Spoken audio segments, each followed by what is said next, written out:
So, I'm a big horror fangirl. I'm 20 years old, and over the past year, I've been collecting from the figures to the mask to even life size. I won't say this story was terrifying or anything, but to me, it basically saved me. I'll try and make it simple. I'm a big Michael Myers fan, and last October I bought a life-size figure of him. Oh, and a Chucky doll too. And not just one of the cheap ones, the replica-looking ones. Some may call me crazy, but what's not to love about horror, right? I keep everything stored away at the moment, apart from the life-size Michael, which he stands around 6 foot. He's not a cheap-looking guy either. He looks like the real deal. The replica mask, real coveralls with blood, and even a knife too. He stands in my room right next to my bed, and even though it used to creep me out seeing a dark black figure in my room, I eventually got used to it. Like to the point where I actually felt comfortable around him. I don't move him anywhere else though, as nobody in the house really liked him. Anyway, now that that's all out of the way, here's the thing that happened. So last year when I received him, I was home alone watching films downstairs when I then heard a thud upstairs.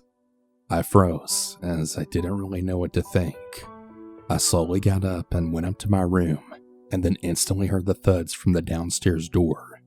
I had absolutely no clue what the hell was going on because I was the only one there.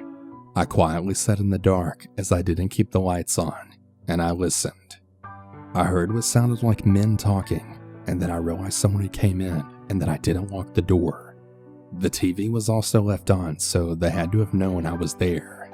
Anyways though, there I was sitting face to face with the Michael figure in the dark.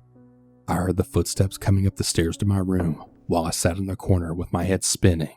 I felt like I wanted to pass out. I even started to sweat a little. My door then opened, and there I'd seen a hooded figure walk in and head straight towards me. He had something in his hand, something sharp, like a pocket knife. I was leaning against the cold wall more and more, wanting to grab something, until out of nowhere, Michael's arm then started moving. Bear in mind it was still dark, so this guy had no clue that Michael was behind him until he heard it move. I also want to add that it wasn't an electrical noise. It was the material of the arm rubbing together. The man then turned around and instantly yelled.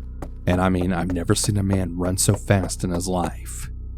The man then started yelling, "Go! Get the hell out of here!" to some other guy that was in a van outside. I stood up and watched them as they drove off. I then noticed a crack in my window.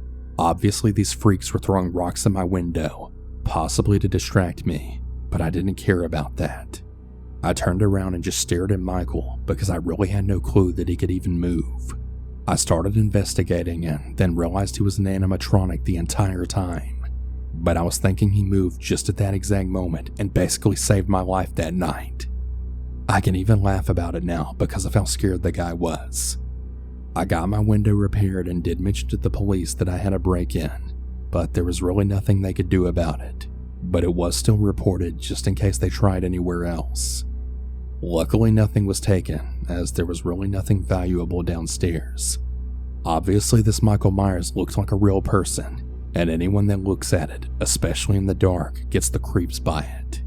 I know it sounds insane and maybe even funny, but this incident really happened, and I'm so damn thankful that I have him in my room. I never even once thought it would save my life like this, especially if he never moved.